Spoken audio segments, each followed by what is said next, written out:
Hey, Brandon here. Welcome to the channel and thanks for tuning in. Got a post-combine 3-round rookie mock draft here. Here on this channel, man, we only do mock drafts with landing spots and draft capital. What you're looking at on the screen right now is the draft board that we will be using today.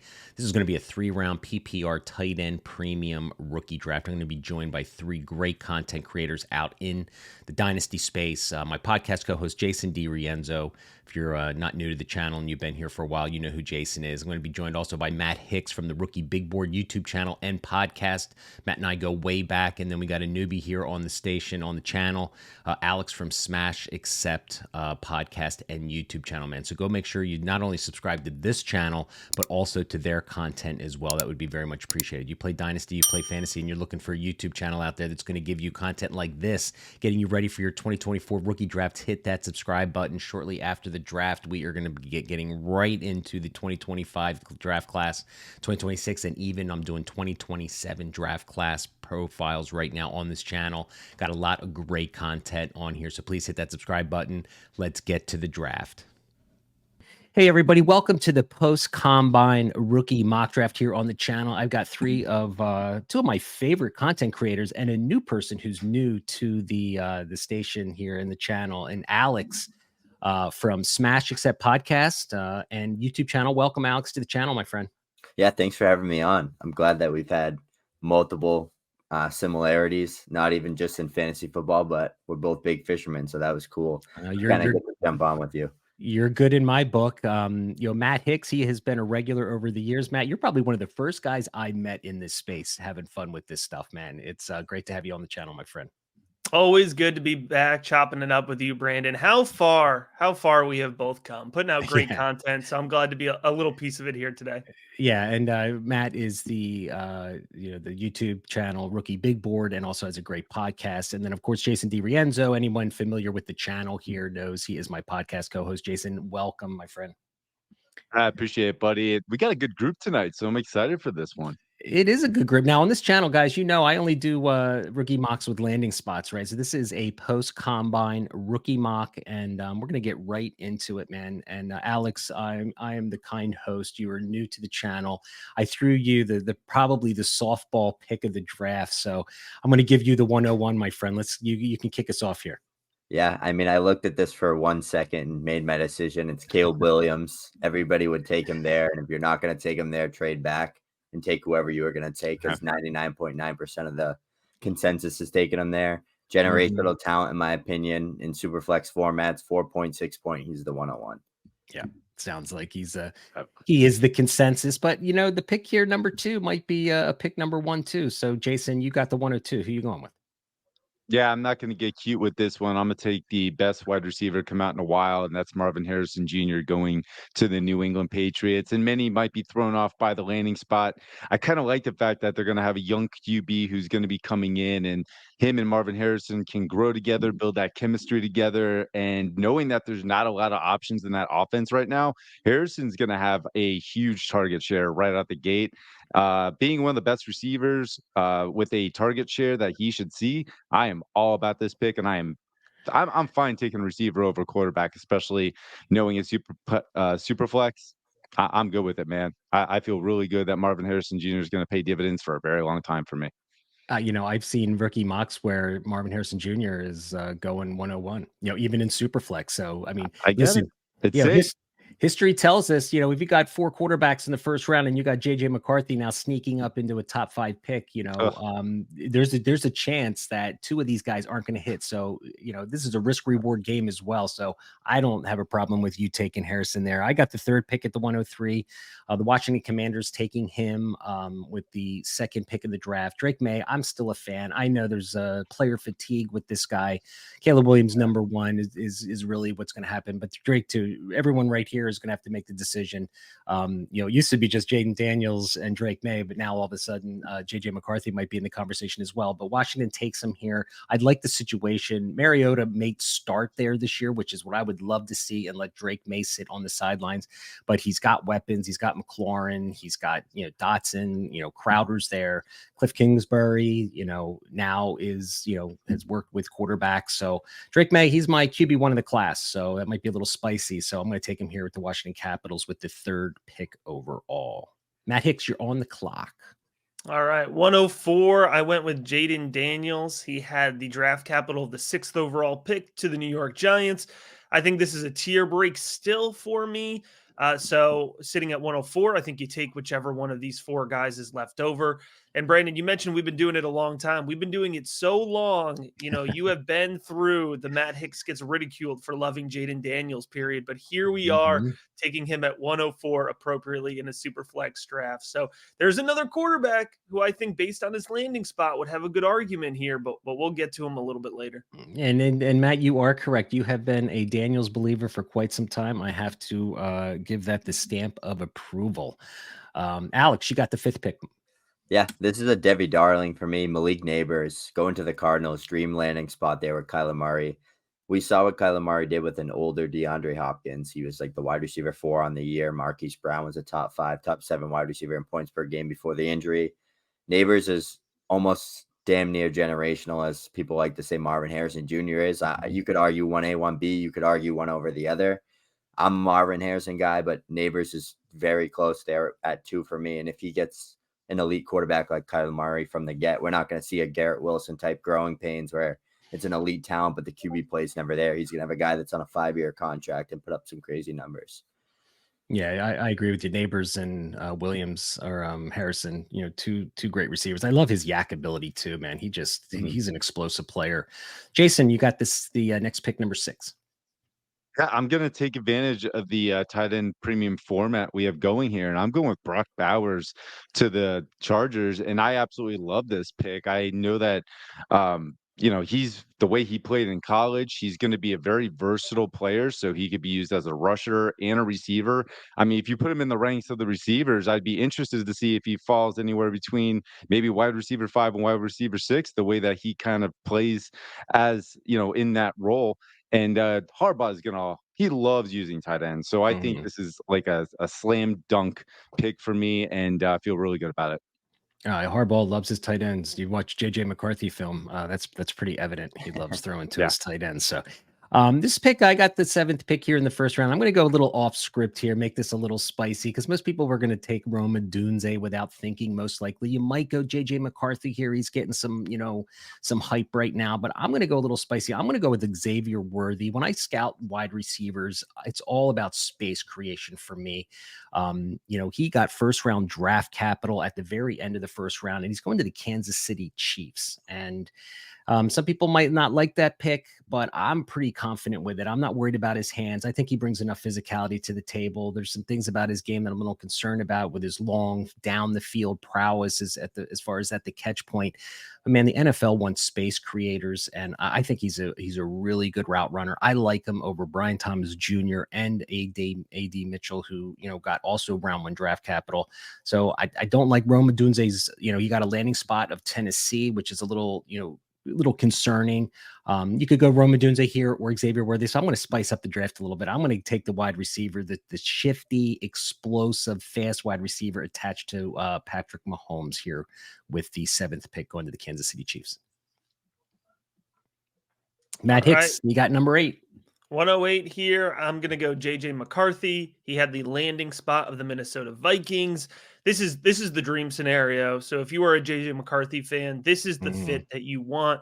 You pair him up with a great quarterback coach, offensive mind, Kevin O'Connell, and then you give him the best set of weapons that a rookie quarterback can inherit, right? Justin Jefferson, Jordan Addison, TJ Hawkinson. If you think of JJ McCarthy, especially in his 1st year, you want him to be comfortable in the pocket and you want him to distribute. I think that's the situation he would be set up in. So if McCarthy goes to the Vikings, I think you're justified as early as 105 taking him. Yeah. And it'll happen. It'll definitely happen. Yeah. I can Alex, you got the 9th pick. Yeah, I'm still excited after that little breakdown on Xavier Worthy. He's probably one of my favorite in this class, and I think he's a chess piece, like you said. He's one of one in this class. There's not many guys that kind of play how he does, but I'm going to go with Rome Odunze here. I don't know if anybody saw Matt Harmon's reception perception on him, but it lit up green like a Christmas tree. There wasn't a single other color on that chart.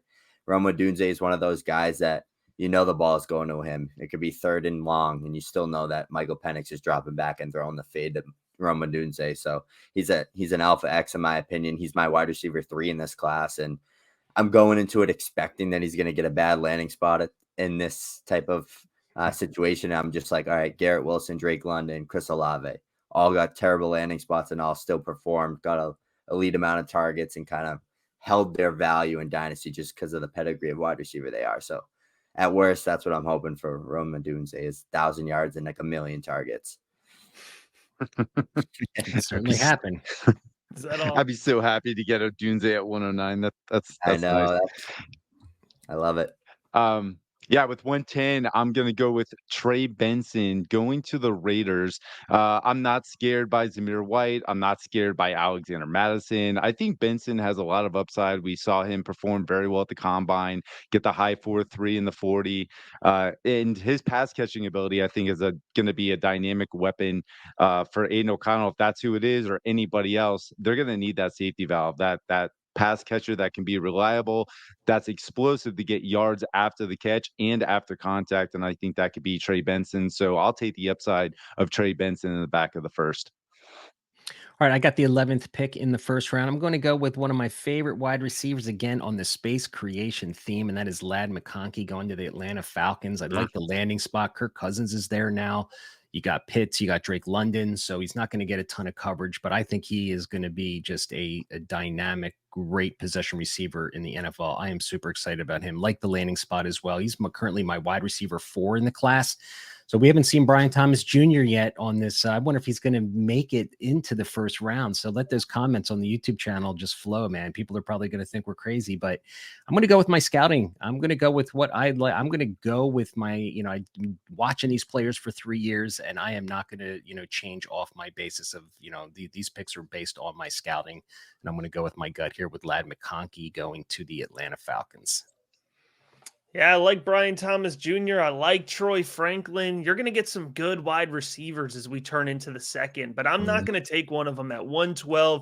I'm going to go with Braylon Allen. He's landing in Carolina in this mock draft. Braylon Allen's my running back 1. He's my, he's in a tier by himself for me. I like the vision. I like the play strength. I think he's being underrated, misunderstood in the Wisconsin scheme.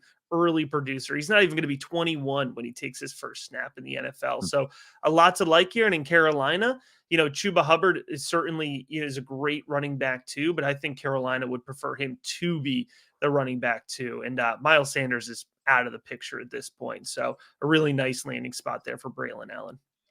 I like it. Alex, kick us off the second round. Yeah, I love this value on Brian Thomas Jr. I don't think I'll ever get it, but if I do, it's Christmas morning for me. I love this Texans landing spot, getting to play with Slowick and CJ Stroud. They use a lot of 3 wide receiver sets. We saw what Nico Collins did, big, fast, athletic wide receiver. Thomas is a bigger, faster, more athletic wide receiver, and Nico's probably gone next year if they make this type of pick, in my opinion. So we got a guy that's tied to Stroud for 4, maybe 5 years because he got round 1 draft capital, top 23 pick. And the thing with Brian Thomas Jr. is he is a bit raw, but he was one of the better ball trackers in this class, in my opinion. And he just can consistently win verticals for some reason. He's always open downfield. So I'm going to go with that. Trust that big playability. And I think there's a chance he goes top 15, top 20 in this draft class because he's big, ran a 4.33, elite athlete, and he started playing football when he was in the 10th grade. So I can't even imagine trying to be drafted 4 or 5 years later, like just after starting to play football. So I don't even think we've seen his ceiling yet. Yeah, that's interesting. Didn't know that. It's good information. Yeah, I didn't know that either. Jason, you got the second pick. Yeah, with 202, I'm going to go with Troy Franklin to the New Orleans Saints. And I like that combination with him and Chris Olave. I mean, just add more speed, add more separation ability. You got him as a deep threat. He can eat up the middle of the field. I'm not too sure if he's going to break any tackles to get yards after the catch, but you get him in space, he is going to be gone after the catch. So I like that dynamic weapon accompanied by Chris Olave. I think they're going to complement each other very well. He got second round draft capital, and I really like this pick going into the early second round.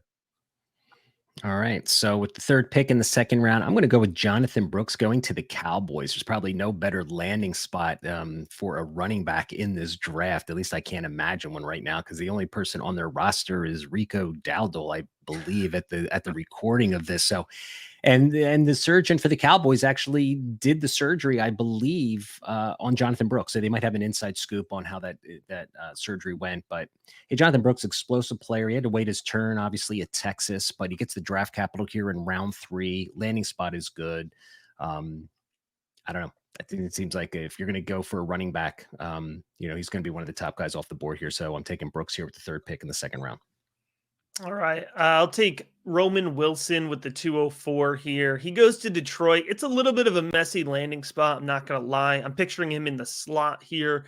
But you're going to have to share targets with Laporta, with Amon-Ra St. Brown. We'll see, Jameson Williams' volume this year. But 204 guys, you start to get into the mid-second round. I'm going to go for my guys, right? And Roman Wilson is somebody whose tape I really appreciate. He separates, he gets in and through his routes with great footwork. He's got really good hands. And, relative to the Michigan offense, he produced at a really high level and was really dependable for what Harbaugh looks for in a wide receiver. So I think Roman Wilson would be an absolute dream for Jared Goff. We'll see if the fantasy production translates, but let's bet on talent as we start to get into the mid-second round. Yeah, I think that's where we are at this point of the draft. It's my guys. It seems like every year at the mid-second is where, you got to trust your eyes on what you see. So Alex, you got the 5th pick in the 2nd round. Yeah, I took a more polarizing player in this class, but a guy that I really loved his tape. I know analytically he stunk, but Adonai Mitchell, this landing spot to the Bills, he'd be a sure thing, power number 2 option there with Stephon Diggs. He'd have that double-digit touchdown upside just as we saw at Texas. And I think his type of skill set is a guy that needs a quarterback that kind of trusts him to win those 50-50 balls. And in those contested catch situations, we've seen him run great routes and naturally separate. But there's also times where he's excellent tracking the ball through traffic and over his shoulder. There was one against TCU that was great where he made like a midair adjustment. I think you could make an argument for after the Roma Dunze pick, you could argue Worthy, Ladd, Troy, Brian Thomas, and Adonai Mitchell. I think those 5 guys you could argue is your wide receiver 4 in this class. And I think if we all sat in this room and all of us had like 2 minutes to rant about one of them, that we could all believe that this guy is the wide receiver 4 in this class. I agree. So I think it's a tier for me. I think I like to chase upside.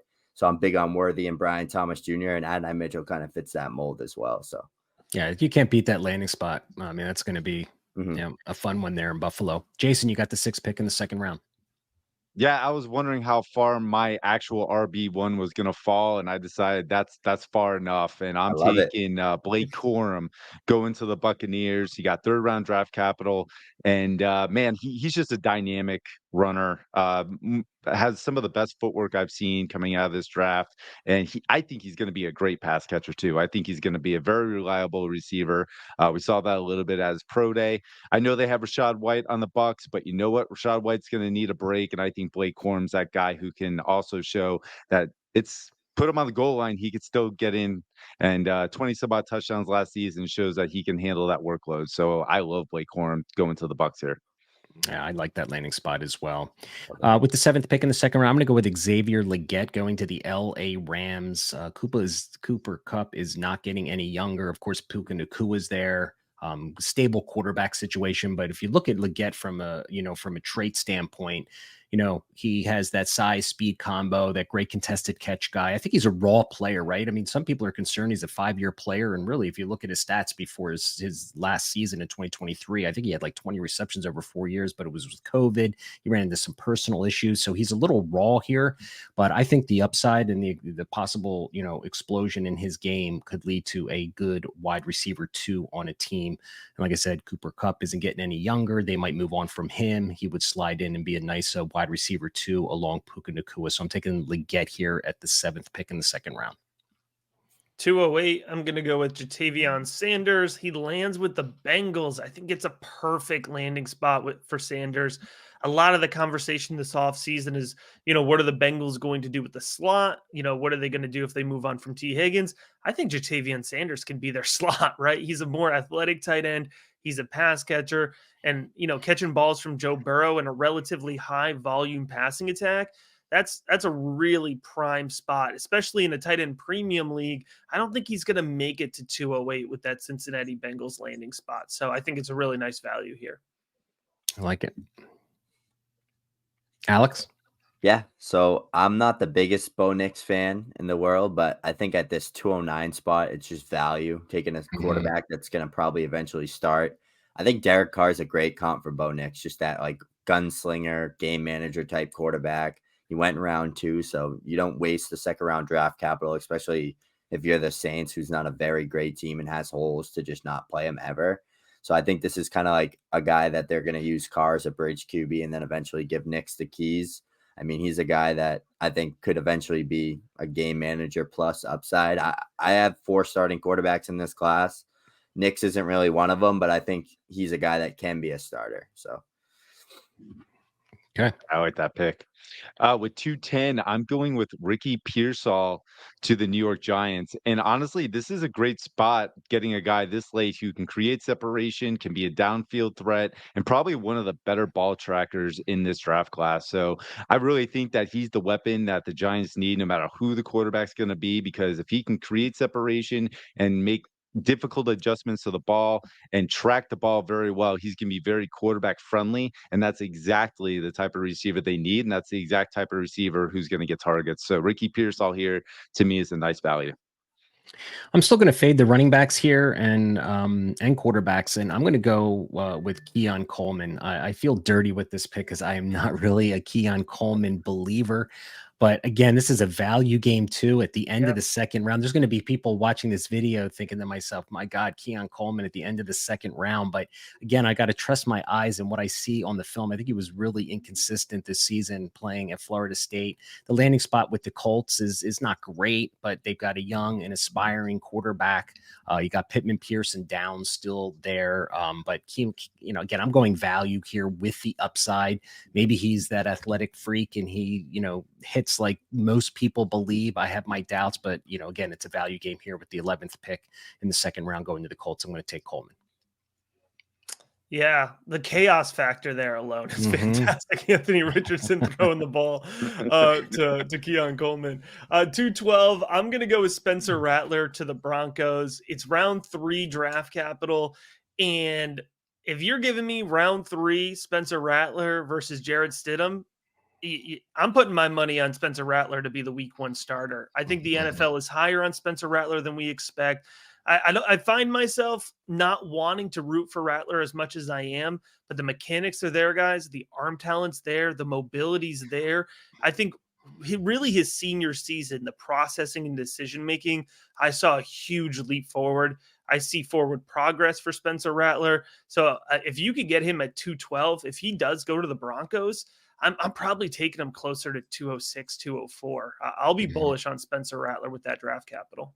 Yeah, I think he should be. I think he's battle tested. I think he's matured a lot. And I know Jason, he went down to the Senior Bowl and spoke to the young man and said, he seemed very humble and stuff. So, a lot of that is Feel intangible great. stuff.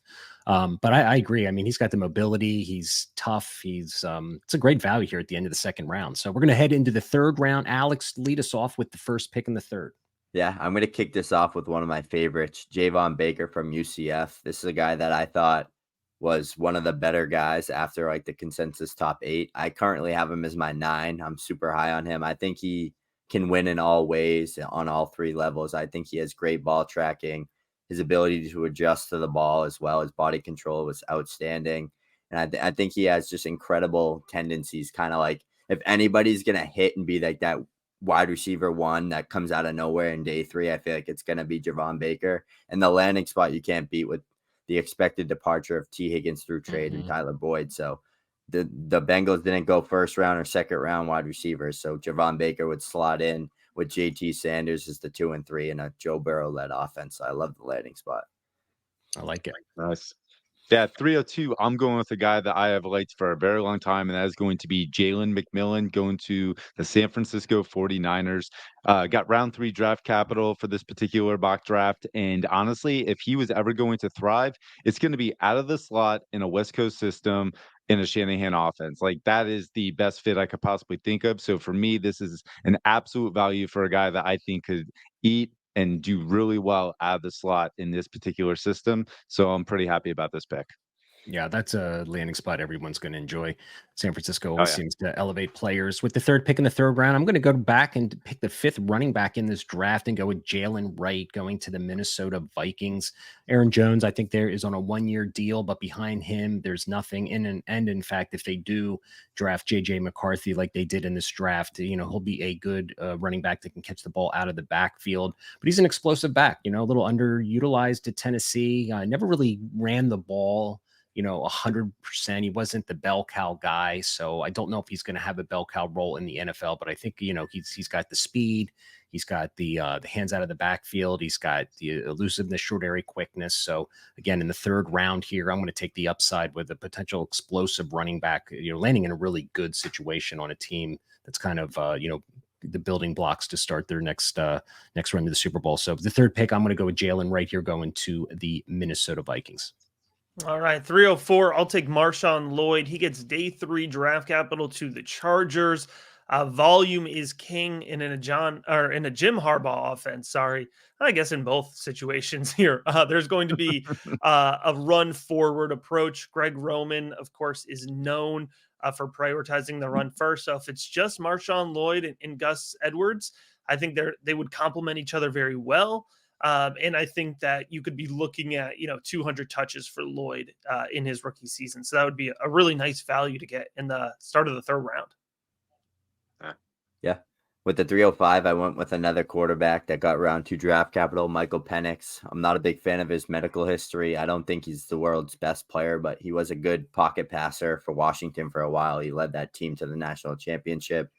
I think he can be like a Jimmy G type of quarterback where he eventually gives you a couple decent years if he can stay healthy. So I think this landing spot's great. And if he does start for the Raiders, he has Devontae Adams, Jacoby Myers, Michael Mayer. I mean, you can't hate the landing spot at all. And I don't think there's much Gardner Minshew. Like there's not much competition in front of him where you're like, oh, he'll never play. Like Hendon Hooker's behind Goff. That's such a tough landing spot for him. But like a guy like Penix behind Gardner Minshew on like a 2-year deal, I'm not too worried about it. So I'll swing for the fences with this 305. 306, I'm going with an upside play of Tez Walker going to the Philadelphia Eagles. Tez Walker got round 2 draft capital for this mock draft, and I feel really good about getting a round 2 receiver on a high-powered offense where he has a ton of upside. I'm not expecting him to perform right away, but when he does, I'll be happy I have him on my roster. So Tez at 306. At the 307, I'm taking one of my favorite receivers in the draft, like one of my favorite receivers, meaning kind of mid-round, just like here in the third round, and that is Malachi Corley. Good landing spot going to the Chargers. I love this kid. He just brings a different, unique skill set to the table. Big physical, yards after the catch. Just he can really punish defenders. So we're gonna have to see if he can establish that route running tree a little bit. That's probably the knock on the guy, that he's maybe one dimensional. He's gonna have to fit into an offense that's going to scheme him right. So I'm hoping like the team that does draft him, they utilize him in a way to get him open and create space. He's not going to be a wide receiver 1 or 2 most likely on a team, but I think he could be used in a way that could be out of the backfield and just an explosive playmaker. You want to get this kid in space with the ball in his hands, and I think he could do some real damage and be a PPR option on our future dynasty roster. So I'm going to go with the 307 here, Malachi Corley going to the Chargers, and that wide receiver room apparently has just been vacated. So a great opportunity here, and if this is the only receiver they draft, I don't know, opportunity's king, right? Yeah, he's the Yak King. Yeah, You put him on the Chargers, Brandon. He might get 50 rushing attempts his first season as well. That's true too. Yeah. 308 here. I'm going to take my guy, Cody Schrader out of Mizzou. Led the SEC in rushing. He's got burst. He's got vision. Second gear when he breaks through. And what I think is really underrated as well is he's a really apt pass catcher. He shows the ability to get downfield. He shows the ability to gain yards after the catch. I like Schrader a lot wherever he goes. I am anticipating day 3 capital like you got here with the Bengals, but I'm going to be soaking in a lot of them, because when you start to get to the end of the third round, you take the guys that pop out on tape, and Schrader definitely popped out on tape for me. Yeah. With the 309, I went with Bucky Irving, and I actually love this landing spot with the Chiefs because I don't think Bucky's kind of ever going to be a workhorse. I think he's more that scat pack type Jerick McKinnon role guy, and he lands in the spot where Jerick McKinnon thrived in this offense. It's one of the best receiving backs in this class, probably the best, and his athleticism wasn't great at the combine, but this is a guy that is still a pretty decent rusher. I mean, 290+ PFF grade seasons on Oregon. He had 1,000 rushing yards this past season. He's a playmaker, and he'd be a great 1-2 punch with Isaiah Pacheco. I like that pick. Where are we at? 310. I'm going Audric Estime to the Arizona Cardinals. And interesting enough, I mean, I love Audric Estime. He's my RB4 right now, but my comp for him is very similar to James Conner. And James Conner has been highly productive in Arizona. So if any reason James Conner cannot play or he moves on, I feel really good about Audric Estime possibly getting the same similar touchdown type production that James Conner did. If I can get that late in the third, I am feeling great. Great pick. With the 311, I'm going to go with Will Shipley going to the New England Patriots. I'm not a huge Will Shipley fan. He seems to be rising as we approach the draft here. But, you know, again, he can catch the ball out of the backfield. It's a PPR league. I don't think he's going to be a workhorse. He'll be a Ramondre Stevenson, you know, sidekick. I'd look at him as a poor man's James White, possibly. But I think he's going to get on the field on an NFL roster. I think he's tough and smart and doesn't have the best play strength necessarily, but can run in between the tackles. But I think he could be used as a third down back consistently and just be a good part of a committee in a backfield. So, you know, don't love the landing spot, but Will Shipley here at the end of the third. Going to take him here. He got a round 4 draft capital. So he was an early day 3 pick in this draft. I like that pairing with Stevenson a lot. I think that would complement Shipley very well. I have the toughest job at 312 because I feel like there's 12 guys that I could pick here and have some, you know, gusto behind the selection. But I'm going to go with Jamari Thrash. He lands with Carolina here. I like with day 3 draft capital. I like Thrash. You know, I think he releases very well. He separates consistently. He's got sticky hands. He's twitchy. He's fluid after the catch. And, you know, when it comes to Bryce Young, it doesn't matter. He's going to find a target and he's going to have to latch onto them. So whether it's Deontay Johnson, whether it's Jamari Thrash, you know, anybody who's a pass catcher in Carolina will have the chance to get high volume because, you know, Young knows that he just needs somebody he can rely on. And Thrash has been productive at Georgia Southern. He was productive in his one and only year at Louisville. So I don't see any reason why he couldn't then translate to the Carolina offense and be productive pretty quickly there as well. I like it. So that is the end of the draft, gentlemen. That is 3 rounds. Interesting stat here. Only 2 tight ends taken this year, right? Yeah. In the first 3. So kind of tells you what the tight end class. I mean, maybe last year was the blip in the radar where we got some productive tight ends, but we might be back to the tight end doldrums in this class. But nonetheless, hey guys, I want to thank you for jumping on the channel, doing this. I think we're going to try and squeeze one more in before the draft, but I'm sure after the draft when we get real landing spots on this channel, again, we'll probably do. And again, follow Matt Hicks. He's at Rookie Big Board Podcast and YouTube channel. You can follow him also on Twitter. The FF is at _educator. Is that? Yep, you got it. Yep. Okay. And Alex with Smash Accept Podcast, and he's helping to grow his YouTube channel as well. He can be found on X. I don't think there's a guy that I know more on X that tweets more shit out every day than Alex. So he is at or he's at FFSONNG Snoog. Yes, is that how you say that? Snoog? Yeah. Snoog. Okay, cool. Yeah. So man, hit that subscribe button. Thanks for watching, and go to these guys' YouTube channels as well and subscribe to their channels as well. And Jason, as always, I guess we'll be talking later in the week, recording our podcast. Absolutely. Guys, thanking in, everybody. And thanks for joining me, gentlemen. Thank you. Thank you, Brandon.